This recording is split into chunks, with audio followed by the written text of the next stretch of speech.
Max Verstappen dominated the opening race of the season, finishing 12 seconds ahead of teammate Sergio Perez and 38 seconds ahead of the next car that wasn't a Red Bull.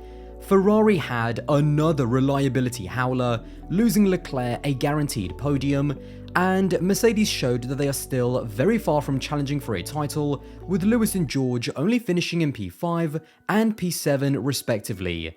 And yet, despite that, not a single person is talking about any of that because Alonso and Aston Martin grabbed all of the headlines with their third place finish and, more importantly, delivering on the hype that surrounded them after preseason testing. It's very, very rare that a team says that they're going to challenge the established top 3 teams and then actually goes on to do it. But now the conversation has switched from will Aston Martin live up to the hype to what is the ceiling for them and Alonso in 2023. I think it's only fair to at least start by talking about Max and Red Bull. As I mentioned earlier, Max finished 38 seconds ahead of the next best car that wasn't his teammate, and it just underlines how incredible the combination of Max Verstappen and Red Bull are going into the second year of these regulations. Now, as a fan, there's a very fine balance because, on one hand, you just have to appreciate greatness when you see it, and it's not just that Max has been given a dominant car and he's been doing a decent job, he has been given a dominant car and he's completely sucking the life out of his competition with it.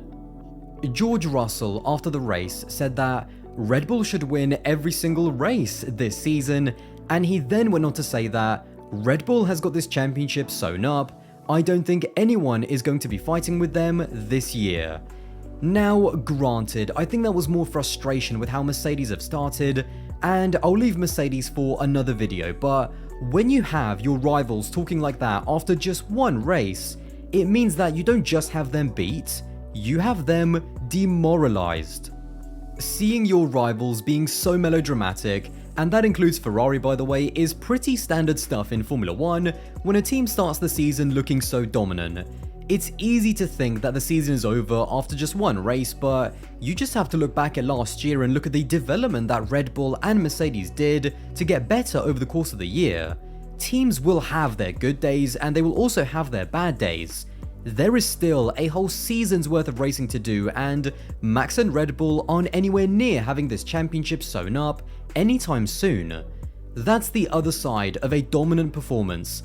As much as we can appreciate that the right driver and car combination won on the day, we want more uncertainty about who the eventual winner is going to be.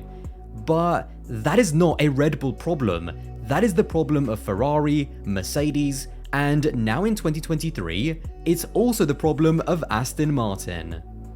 Yes, Aston Martin also now have to be blamed for not being close enough to Red Bull because, going off the back of the first race, they look like they will be a top team in 2023.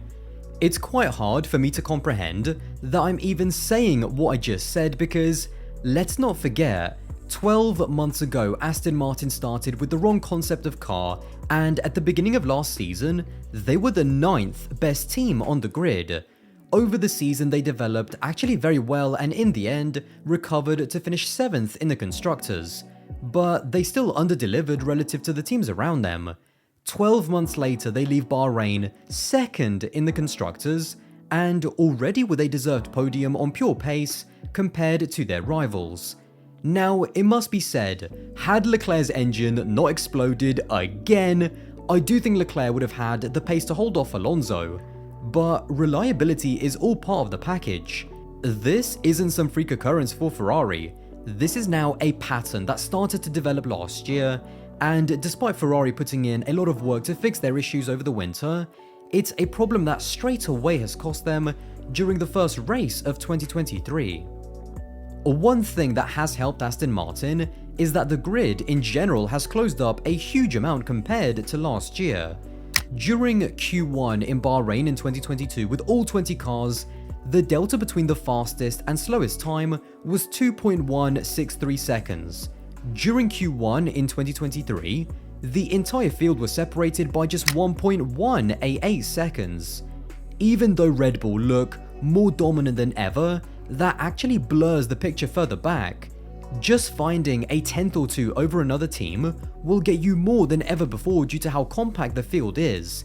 And with the sliding scale aerodynamic testing restrictions, or ATR as they're called, that are imposed on the top teams, it also means that the rate of development should be a lot better for the teams that finished lower down last season, like Aston Martin. When it comes to what looked good and also bad about the AMR23 in Bahrain, we have to now shift our perception of Aston Martin and look at them through the lens of a top team. With that in mind, whilst their quali pace, for example, was fantastic for a midfield team, relative to the top teams, being 6/10 off Max and Red Bull will be a slight frustration for Alonso and Aston Martin. What really looked good, however, was the tyre wear on the AMR23, which is something I talked about after testing. Similar to the Red Bull, Alonso in particular was able to push a lot more on his tyres compared to the Mercedes and also Ferrari. This meant that, although he wasn't out and out faster than Ferrari and Mercedes at the beginning of a stint, as the race progressed, it came more and more towards Alonso, which is why he was able to eventually overtake Russell, Hamilton, and then ultimately Sainz for the podium. Bahrain is a very tyre-sensitive track, and controlling the temperatures is something that we heard, especially Mercedes, needing to do a lot. The question going into the next few races is, did the Bahrain track just play into the strengths of the Aston Martin more than the Mercedes and Ferrari?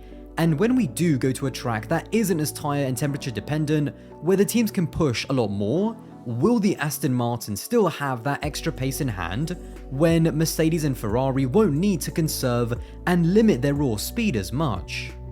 If Aston Martin want to consistently be podium contenders or even race winners in 2023, you can't always rely on qualifying lower down because your car doesn't quite have that ultimate raw speed, but then making up for it during the race and getting back up to where your car actually belongs. To be a true top team and contend for wins consistently, you need to qualify well so that you can take the pressure off on a Sunday and have more flexibility on strategy as well. Bahrain was just one race, one track, and I'm very interested to see how Aston Martin over the next 2 or 3 races will balance having a better qualifying car to trouble the front row, but then still have enough in the race to compete and maybe even win against the likes of Red Bull. On the driver front, Alonso is still Alonso. There isn't a bone in my body that doesn't believe that given the right car, that he still can't compete against the likes of Max and Charles for a championship. On a Sunday, he is one of the greatest drivers of all time. The key word there being is, not was. It doesn't matter whether he's 25, 35, or even when he gets to 45, as he always says, don't judge him based on the year in his passport, judge him by his results. In Fernando Alonso, Aston Martin know that they have a true benchmark of where that car really is. The only thing I'd say about Fernando Alonso to be slightly critical is that if the car is good enough, I want to see him qualify better. Max and Charles are some of the fastest drivers we've ever seen over a single lap, and Fernando can't always leave his best for Sunday. If the car is good enough to be finishing on the podium, it should be good enough to be on the front row. Now, when it comes to Lance, I will be the first person to say that I have given him a little bit of stick recently. My thing with Lance has always been that he is a good midfield driver, there is no arguing with that. But if Aston Martin are now as good as they looked in Bahrain, he needs to consistently, and that's the key word with Lance, consistently be up there with the likes of Mercedes and then the likes of Sainz in the Ferrari. What he did in Bahrain, 2 weeks after breaking his wrist and also one of his toes, to step into a car with no testing and then immediately qualify in 8th and then finish the race in 6th, was unbelievably impressive. Over the coming races, as his fitness and familiarity with the car get better, he should only get faster and closer to Fernando. Despite the fact that he almost binned it into Fernando on lap 1, which would have been absolutely horrific, this year is now yet another opportunity for Lance to prove that if Aston Martin can make the jump up and become a top team, he can equally make that jump up with them and belong at the sharp end of the grid. Once again, it's one race out of 23 in 2023, and there is still an entire season to go. I have no doubt that Ferrari and Mercedes will come back stronger as the season goes on, but I can't describe how exciting it is to even contemplate Aston Martin potentially beating the established top teams and maybe winning races. I mean, after Bahrain, surely that has now got to be the aim for the rest of the season.